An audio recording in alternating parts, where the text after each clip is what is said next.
Vamos lá. A gente viu questão de interpretação de sentido na denotação e na conotação. Então, agora a gente vai entender a questão de sentido no contexto total. Como que a gente descobre os sentidos, como a gente percebe o sentido de tudo aquilo que a gente escreve? Lembram que a gente viu morfologia, a parte que estuda as palavras de uma forma isolada? Cada parte da frase tem um significado e tem uma classificação. A gente vai ver agora a parte da sintaxe. O que é a parte da sintaxe? A parte estrutural. A gente vai entender qual a função dessa estrutura, como que isso influencia, como que isso traz um sentido melhor para a gente.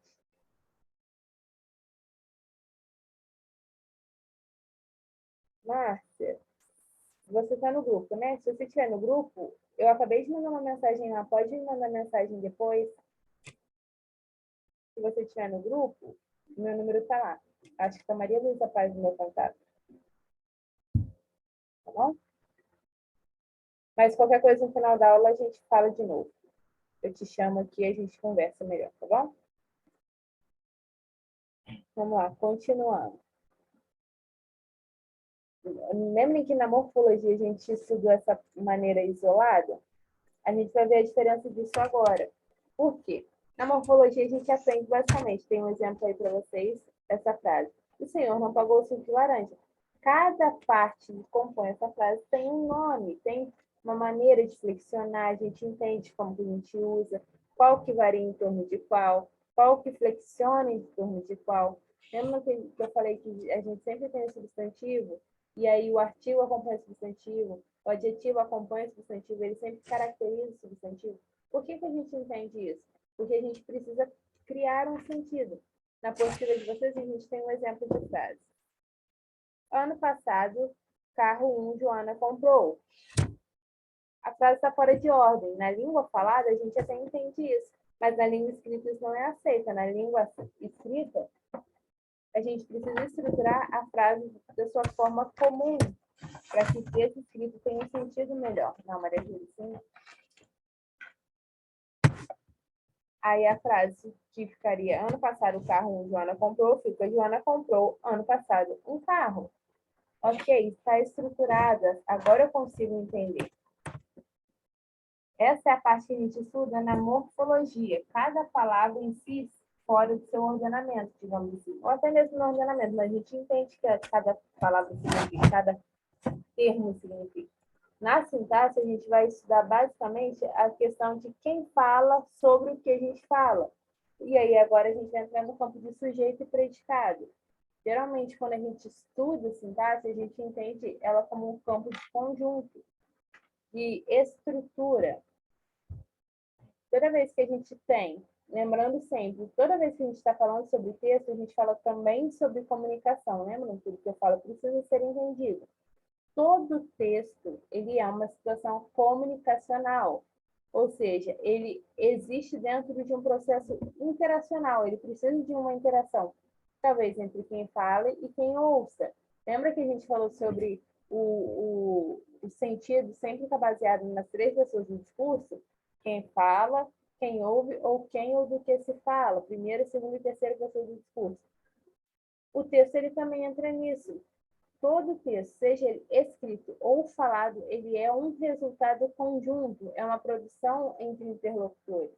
O que faz com que a gente tenha os diversos tipos é a forma como a gente produz esse texto. No texto escrito, a gente entende as coisas a partir de um conceito de frase, oração e período, porque é isso que estrutura o nosso texto escrito. Lembram que a gente relembrou que quando a gente aprende a escrever na escola, a gente aprende vogal, aqui, Maria Júlia, consoante, a gente liga um no outro para saber o som, depois a gente forma as palavras, depois das palavras a gente vai formando as frases e assim por diante. A gente entende o processo de estruturação. Por isso que é tão importante a gente ter uma boa adaptação escolar no campo, digamos assim, de aprender a ler, aprender a escrever muito bem, porque isso facilita nos outros âmbitos. Lembra quando eu falei na primeira aula que a língua portuguesa é importante para a gente ter isso em qualquer outra disciplina? Porque tudo que a gente aprende de novo na escola, a gente precisa ler, a gente precisa entender. Então, é bom que a gente tenha uma leitura fácil, uma leitura fluida. E no texto escrito, a gente também tem isso. Quanto melhor a gente entende as questões de texto escrito, as adequações, essa comunicação fica mais clara. Então, a gente entende que todo texto precisa ser uma unidade de coesão e coerência. O que é essa unidade de coesão e coerência? É quando a gente tem um termo que trata da parte de articulação gramatical, ou seja, tudo o que a gente precisa para entender esse sequenciamento, essa ordem. E o outro aspecto é aquilo que é a relação lógica de estudo.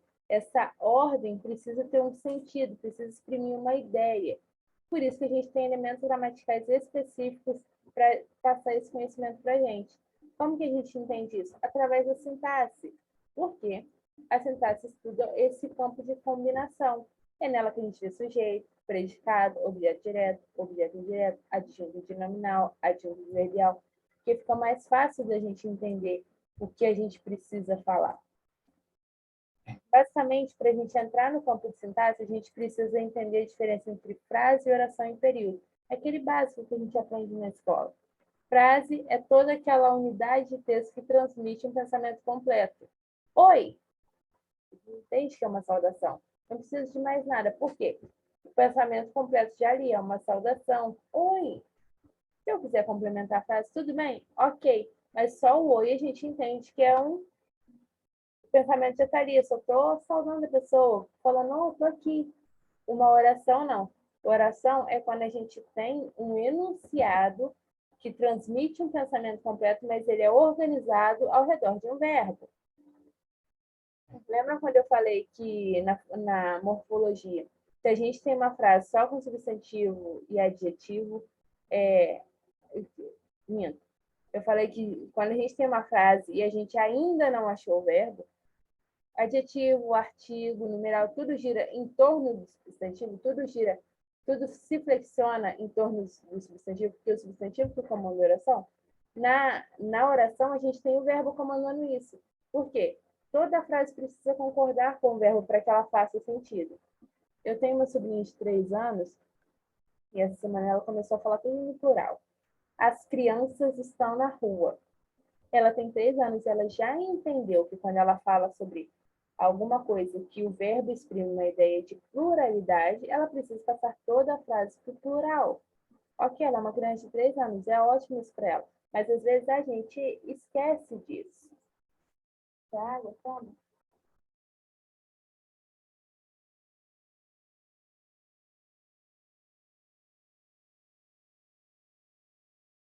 A gente tem também o período. O que é o período? Toda vez que a gente organiza a frase em orações. Então, o período é basicamente quando a gente tem essa organização, essa mistura entre frase e oração. E aí, no período, a gente tem 3 tipos: períodos compostos por coordenação, períodos compostos por subordinação e os períodos compostos por ambos, subordinação e coordenação. Quando a gente tem período composto por coordenação, a gente tem orações que são autônomas, elas não dependem sinteticamente uma da outra, mas elas estão ali. Eu posso isolar uma ou outra, que eu não preciso de uma ou delas juntas para fazer um sentido completo. Diferente das frases dos períodos compostos por subordinação, onde a gente tem as orações dependentes sintaticamente. Uma precisa da outra para continuar tendo seu sentido. E o período composto por ambos, a gente tem as frases que são autônomas e as frases que são dependentes. Toda vez que a gente fala sobre período, é bom lembrar que a gente tem 2 tipos de períodos, que são os períodos simples, onde a gente tem uma oração, e os períodos compostos, onde a gente tem 2 ou mais orações. Pode ir lá, amor.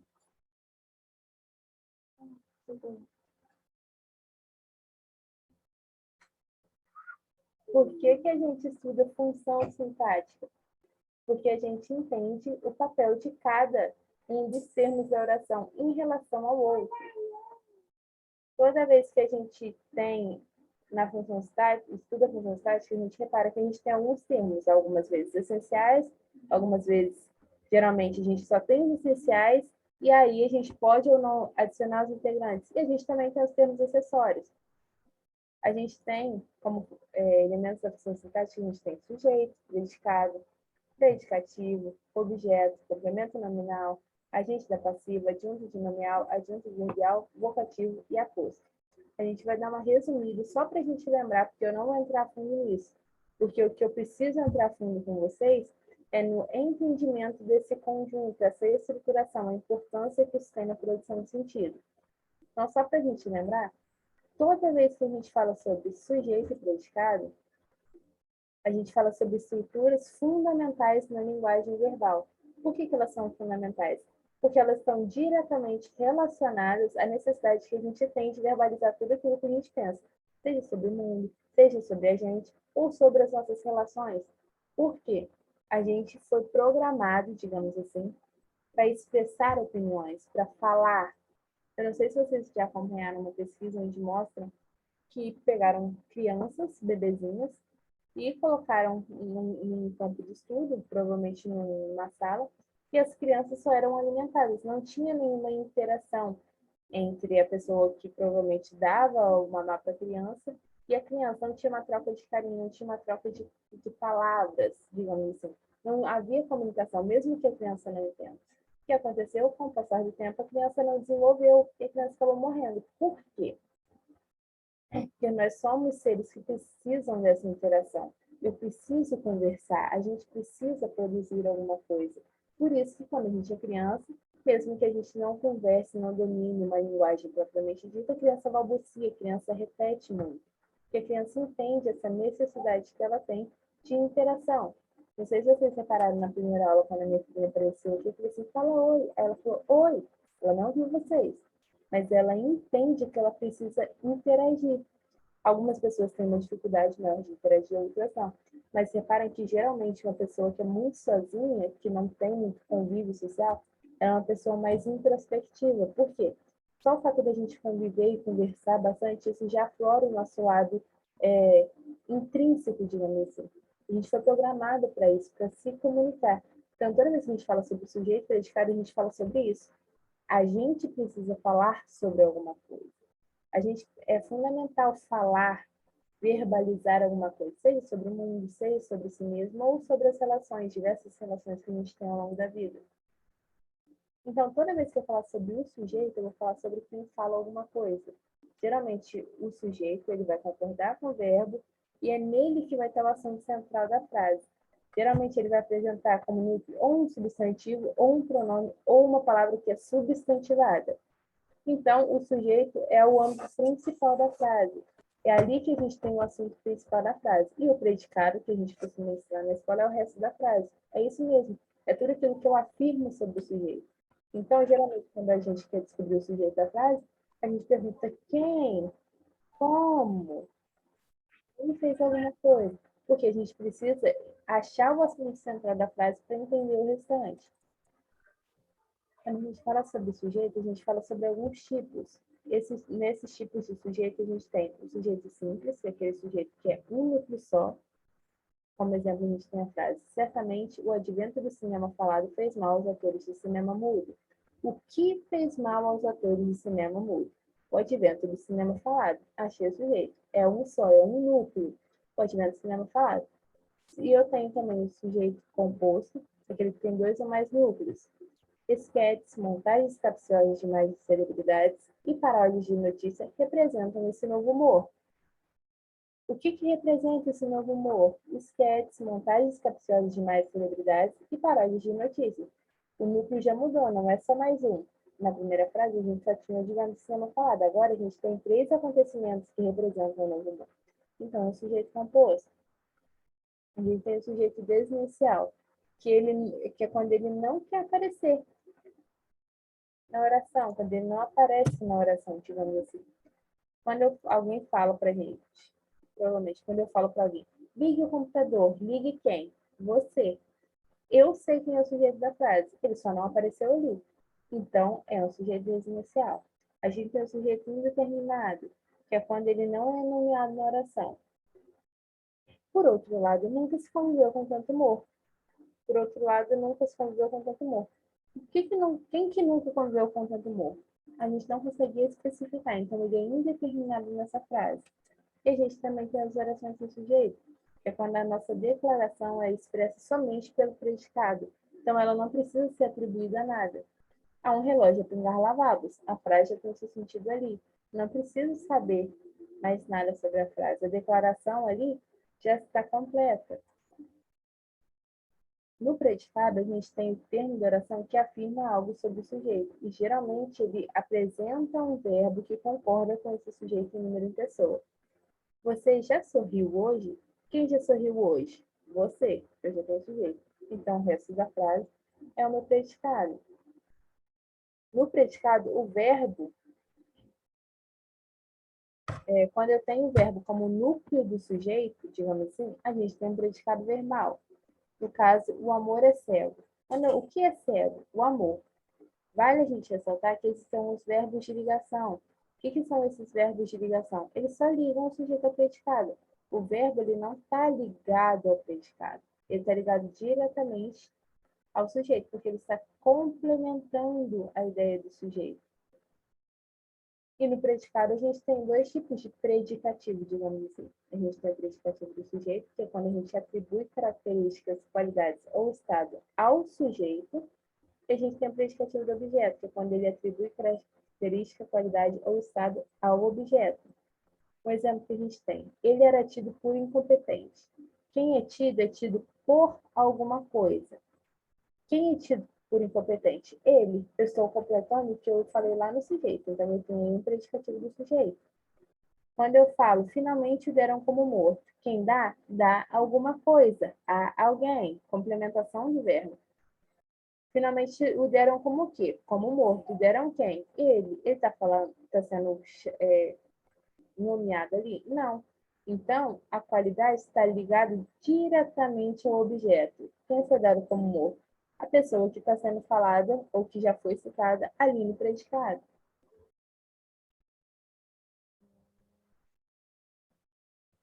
E nisso a gente entra no campo de objeto direto e objeto indireto.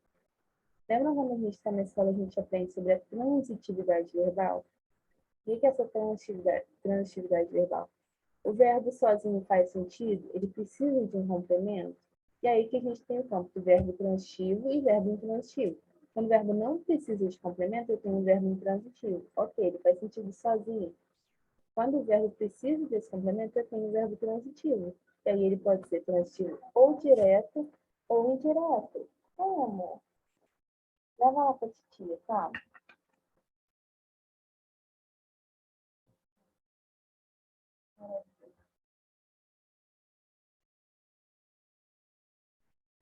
Como objeto direto, a gente tem um termo que ele se liga diretamente, sem preposição, a um verbo transitivo. Por quê? O verbo transitivo ele não precisa de uma preposição.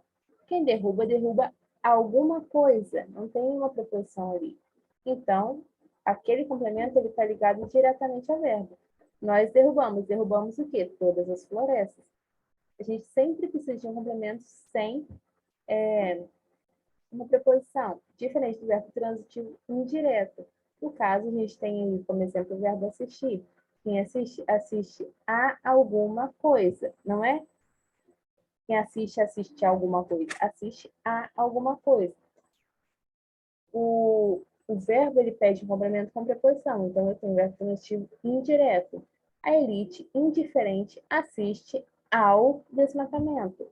Para ele ter esse complemento, para esse complemento fazer um sentido, eu preciso da preposição. Então, a gente tem um objeto indireto aí. Como complemento nominal, a gente tem aquele termo de oração que ele sempre vem precedido de uma preposição. Ele completa o sentido, mas ele só completa o sentido daquilo que tem um significado incompleto. A gente, às vezes, precisa dele para fazer um sentido geral, digamos assim. No objeto direto e objeto indireto, eles fazem alusão ao verbo. Aqui a gente vai fazer alusão ao nome, digamos assim. Já terminou a construção do prédio.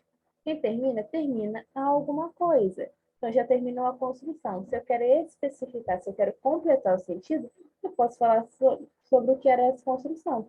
Construção de um prédio. Isso é o papel do complemento nominal. Ele completa um nome, um substantivo, um adjetivo ou um advérbio que sozinho, às vezes, ele não tem um significado tão amplo, tão completo. Então, para especificar, a gente utiliza o complemento nominal. A gente tem também o adjunto adnominal. Lembra quando a gente falou sobre adjunto, aquele que vem junto, e adnominal é aquele que vem junto ao nome? A gente tem um termo que ele é acessório. O que é um termo acessório? Ele está ali sendo um determinante ou caracterizando alguma coisa, eu posso tirar. E mesmo retirando, ele não influencia nada, ele não tira o sentido da frase, ele está ali para especificar. Os elogios da diretora aos estudantes. Os elogios aos estudantes. Os estudantes foram elogiados. Mas eu quero especificar quem que fez esses elogios. Então, eu especifico que é da diretora. Isso é um adjunto adnominal. Ele vem junto com um substantivo. Ele pode ser feito através de artigo ou adjetivo, mas ele tem essa função de característica. Lembra quando a gente falou sobre adjetivo? Em que ele atribui uma característica ao nome, aqui é a mesma coisa. Eu estou caracterizando de quem esse elogio, digamos assim. Então, ele é acessório por isso. Eu posso retirar e ele não muda o sentido da frase.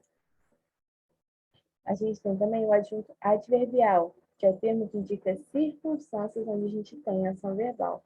Então, ele pode ser representado por advérbio, locução adverbial ou oração subordinada adverbial.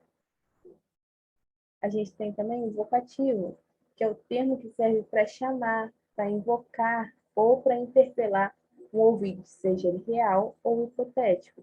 Então, ele geralmente é relacionado à segunda pessoa do discurso, a pessoa que eu chamo. Então, quando eu falo aqui durante a aula, Juliana, você pode me dar um exemplo? Eu estou chamando a Juliana para essa conversa, eu estou invocando ela aqui. E toda vez que eu chamo uma pessoa, eu interpelo, invoco essa pessoa, eu uso o vocativo. Não fale alto, Rita.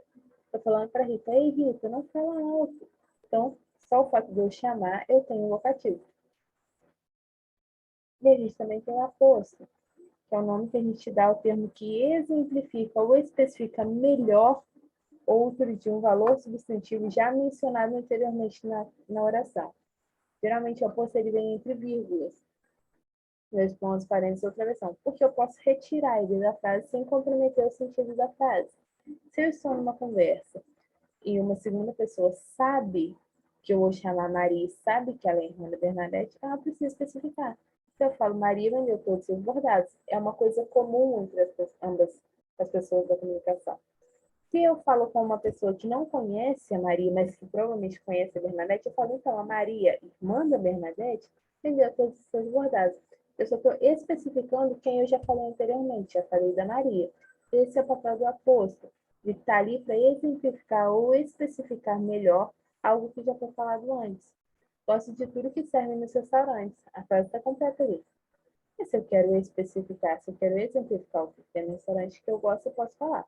Gosto de tudo que serve nos restaurantes, os peixes, as carnes e a sobremesa. Então, o papel do aposto e do vocativo é esse, eles são termos acessórios. Eles estão ali e dos adjuntos também. Eu posso retirar e isso não influencia nada, não compromete a minha frase. A gente fechou agora os tópicos para a próxima atividade diversificada. O que eu vou fazer?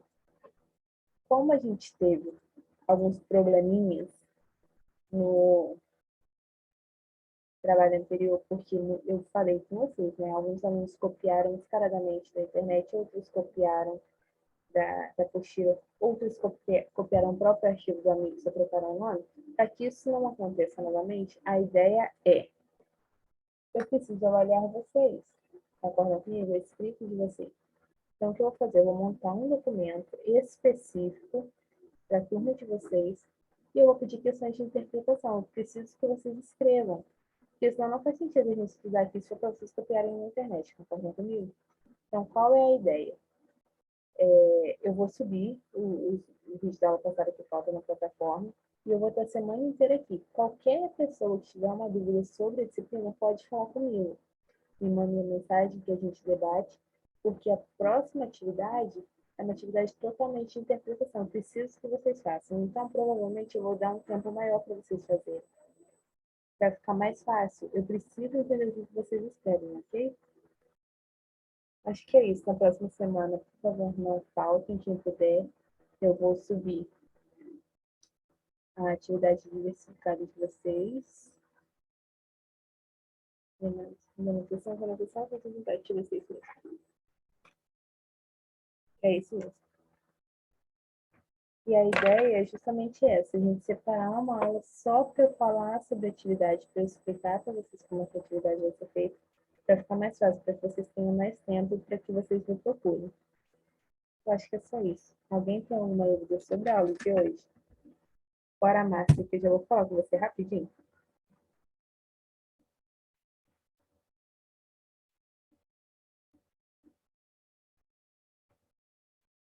Não? Ok.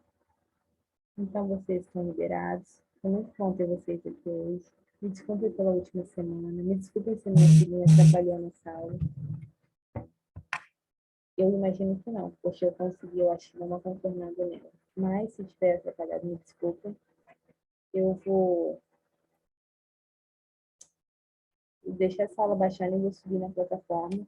Mas antes de subir a aula de hoje, eu vou subir a aula da semana passada. Eu vou gravar, ok? Pra gente não ficar com o feed bagunçado de aulas. Eu acho que é só isso. Vocês estão liberados. Foi muito bom ter vocês aqui hoje.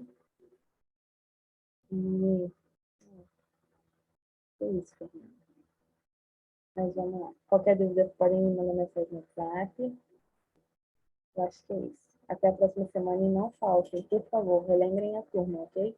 Se vocês tiverem um grupo de WhatsApp só de alunos, relembrem a turma que semana que vem a gente tem uma atividade valendo ponto de novo. Então é mais fácil para mim. Márcia, você pode falar agora? Oi, professora, pode falar? Pode. Então, você falou que estava sem celular, né? Sim, estava sem celular. Você tem acesso à plataforma?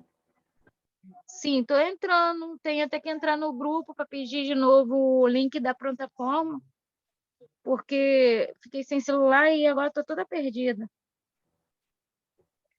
Ok. Você perdeu desde a primeira aula? Eu acho que foi desde a... Eu já não estava entrando, porque eu tava, como eu trabalho à noite, eu trabalho um dia sim, um dia não, então eu chego muito tarde na escola, em casa. Aí quando eu chego já não dá para ver a aula da senhora.